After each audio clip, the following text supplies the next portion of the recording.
ഞാൻ എൻ്റെ പാർട്ടി നേതൃത്വത്തോട് പറഞ്ഞിട്ടുണ്ട്, എനിക്ക് ഈ അടുത്ത പാർലമെൻറ്റ് തിരഞ്ഞെടുപ്പിൽ എന്നെ മത്സര രംഗത്ത് നിന്ന് ഒഴിവാക്കുന്നതായിരിക്കും എനിക്ക് സന്തോഷമെന്ന് ഞാൻ അറിയിച്ചിട്ടുണ്ട്. നിങ്ങൾ കേട്ടില്ലേ, എന്നെ മത്സര രംഗത്ത് നിന്ന് മാറ്റി നിർത്തുന്നതാണ് എനിക്ക് ഏറെ സന്തോഷം നൽകുക.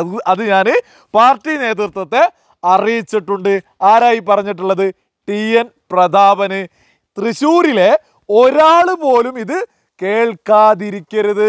കാരണം നമ്മളൊക്കെ തന്നെ മാധ്യമങ്ങളിലൂടെ ഇപ്പോൾ കണ്ടുകൊണ്ടിരിക്കുന്നത് ഏകദേശം TN പ്രതാപനും സുരേഷ് ഗോപിയും ഈ സുനിൽ കുമാറും ഒക്കെയാണ് സ്ഥാനാർത്ഥികളായിട്ട് ഓരോ പാർട്ടികളിൽ നിന്ന് രംഗത്തുണ്ടാവുക എന്നൊക്കെ വാർത്തകൾ കൊടുക്കുമ്പോഴും കോൺഗ്രസ് സ്ഥാനാർത്ഥിയായിട്ടുള്ള ഈ ഔദ്യോഗികമായിട്ട് പ്രഖ്യാപിച്ചിട്ടില്ലെങ്കിലും TN പ്രതാപനാണല്ലോ നിലവിൽ MP. ഇദ്ദേഹത്തിന് അവിടെ മത്സരിക്കാൻ യാതൊരു താല്പര്യവുമില്ല എന്ന് വ്യക്തമായിട്ട് പറഞ്ഞിട്ടുണ്ട്. അതിൻ്റെ കാരണം ഇദ്ദേഹം പറഞ്ഞത് വളച്ചൊടച്ചാണെങ്കിലും നമുക്കതങ്ങ് കൃത്യമായിട്ട് പറയാം.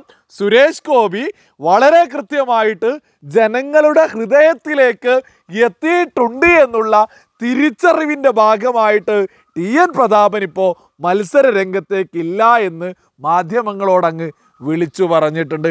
അതേസമയം കഴിഞ്ഞ ദിവസം തൃശ്ശൂരിൽ നടന്ന പ്രോഗ്രാമിലൊക്കെ തൃശ്ശൂർ ഞങ്ങൾ വിട്ടുകൊടുക്കില്ല എന്ന് ആഞ്ഞടിച്ച് മുന്നോട്ട് പോകുന്നുമുണ്ട്. ഇദ്ദേഹത്തിന് തൃശ്ശൂരിൽ മത്സരിക്കാൻ യഥാർത്ഥത്തിൽ താല്പര്യം പോലും ഇല്ല എന്നുള്ളത് സകല മാധ്യമങ്ങളോടും ഇദ്ദേഹം തന്നെ പറഞ്ഞതാണ്. പക്ഷെ നമ്മുടെ കേരളത്തിലെ ബഹുഭൂരിപക്ഷം മാധ്യമങ്ങളും ചർച്ച ചെയ്യുന്നത് TN പ്രതാപന് സുരേഷ് ഗോപി സുനിൽ കുമാറൊക്കെയായി ബന്ധപ്പെട്ടുള്ള ചർച്ച. സുരേഷ് ഗോപിക്ക് സാധ്യതകളേ ഇല്ല എന്നാണ് പറയുന്നത്.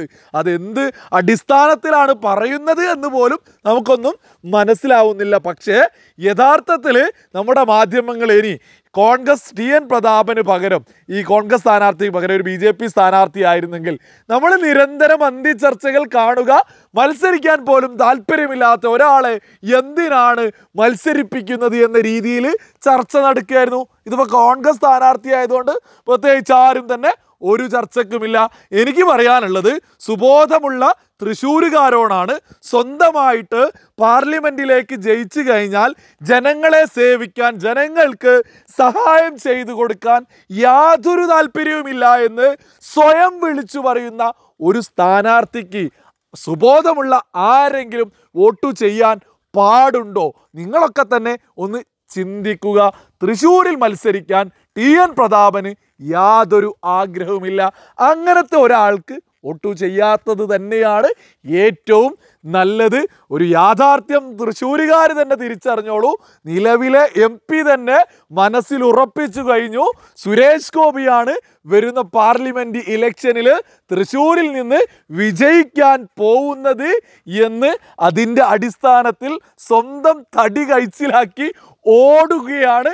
അതുമായി ബന്ധപ്പെട്ടുള്ള പ്രസ്താവനയുമാണ് നമ്മളൊക്കെ തന്നെ കേട്ടിട്ടുള്ളത്.